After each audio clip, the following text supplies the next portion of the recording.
চারপাশে শূন্য মাঠ, তার পাশে দাঁড়িয়ে আছে একটি গাছ।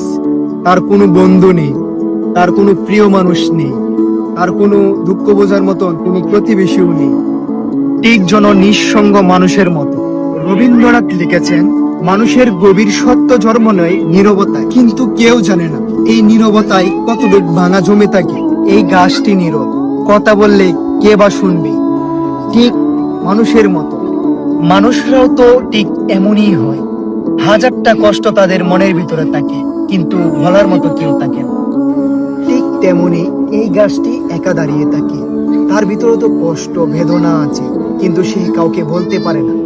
এই গাছটি একা দাঁড়িয়ে আছে, গাছটিকে অনেক কিছু সইতে হয়, রোদ, বৃষ্টি, ঝড়, ঠিক যেন মানুষের মতো। মানুষ যখন কষ্ট পায় তখন মানুষও একা একা বসে নীরবতায় কত কিছু না বলে, কিন্তু কারো কাছে সে বলতে পারে না তার মনের কথা।